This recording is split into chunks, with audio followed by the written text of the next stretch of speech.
Hello, everyone, and welcome to Tuesday. I just woke up from a really great nap.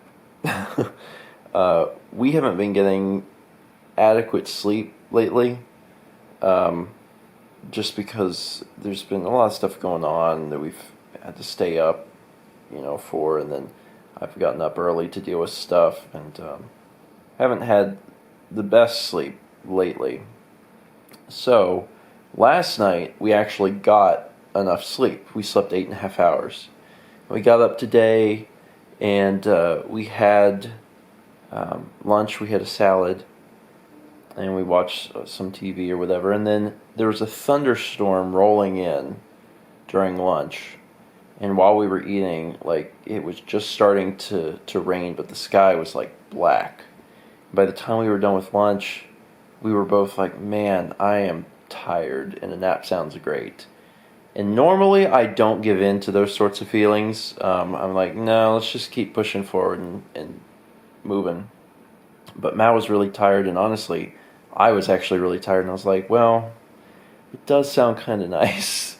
So we cuddled on the couch and slept for a while through the thunderstorm, which is just, I don't know, there's something about sleeping through thunderstorms and just hearing the sound of the rain that makes you very tired, and it's just very comforting and peaceful. So we did, and now it's later and we're up, and now we can get moving. Yeah. Except that there's another thunderstorm. Yeah. I'm not going to sleep through this one. I've slept enough. Hi, buddy. I didn't see you down there. Are you stretching? One of the things that I forgot to mention yesterday is we're still in the process of getting everything set up for ChefCon. You guys have been very generous over the past few years with what you've sent to us in mail, especially in regards to board games. One of the things about board games is that they're fairly big, and we have a dedicated space now for board games. It's that pantry over there. I think you guys actually knew that, but that is just full of board games. Board games predominantly that you guys have sent over the years. But we actually have so many board games that they won't all fit in that closet. So what we did is we already had some games at my parents' house, but last night we went through the closet and tried to pick out ones that we thought that we would legitimately play while everyone was here. So we got those and left them here, took the ones we didn't think we were going to play, took them to my parents' house, and then if there were any at my parents' house that I thought we would play, we brought them back. So we've reconsolidated that board game closet. Or pantry, or whatever you want to call it, just because we have a lot of games. A lot of games. I love board games. It's sad because I really adore them, and I feel like we don't get a whole lot of time to play them. And whenever we finally do play something, we get really attached to it, and then we'll play that specific game for a while, like Flashpoint or Dead of Winter. But there's actually quite a few other ones that I want to try. And sometimes I'll look on Board Game Geek to see what the score is, and people over there on that website are really particular and critical of games. So if a game gets to a 7, it's like, oh, that's pretty good. If a game gets to an 8, you're like, this must be the best game ever. So there's a few games in there that are 8s that we haven't played yet, and we're gonna hopefully try and make some time to play them when everyone's here, but I guess we'll see. The other thing that we did, and the reason that I was reminded when I looked at the, what do you call this, food holder? It's probably a laptop stand, but when we were at my parents' house, we picked up my old DDR mats, my Dance Dance Revolution mats, because I was an avid player in high school, and I had Red Octane mats from a million years ago, and we could never play in the apartment because we had neighbors below us, and if you're stomping around, that they'll get mad. We had played it a little bit in college, and the people below us were not real happy about it. So we got the DDR mats from my parents' house and brought them over here so we can play DDR, because we've been exercising a little bit. Usually, every other day, we'll do a little workout video or something for just 15 minutes, just to feel like we got some exercise. And now that we don't have people living below us, I thought it'd be really fun to play DDR again. So I got the DDR mats under the couch, which means that this thing doesn't slide under as well. But That's all right. I haven't actually tried the DDR mats.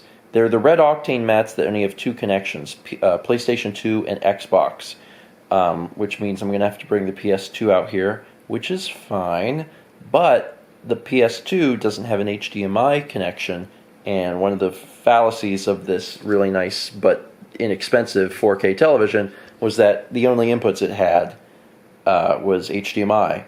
So I'm going to have to use a converter box or something, and I'm worried that there could be some latency from, the dancing game being sent to the TV. I don't know if that's going to cause any problems, but stuff I got to test at some point. But now we have DDR over here, and some way, shape, or form, I'm going to get DDR working, so that'll be fun to play in the future. It's been so long since I played it, and we've had it available to us. It's just we couldn't because the people who lived below us when we were at the other apartment, they were old, and the slightest noise they would complain, and that was not fun. To be honest, I actually would have ended the vlog in the last clip because all we were going to do for the rest of the day was work on stuff. But I wanted to show off dinner because it was something a little different. Doing chicken and corn is not unusual for us, but Mao used some sort of seasoning called zesty herb. Yeah. And marinated it in it. I love it. Do you like it? Mm-hmm. I really like it. Holy crap. I love anything with a lot of flavor. When I was growing up, everything, it seemed, in our house had a lot of flavor. And because of that, that's what I really love. Anything that's like super flavorful and just like kicks you in the mouth with flavor, that's my favorite kind of stuff. And I know not everyone prefers that. And like, sometimes people taste something and they'll be like, oh, that's over-seasoned. Well, for me, usually I'm like, that's awesome. I really like it when stuff has a lot of flavor and a lot of punch. So this is right up my alley. Anyway, that's it for today. Thank you so much for watching, and as always, let's move back to Mars, shall we?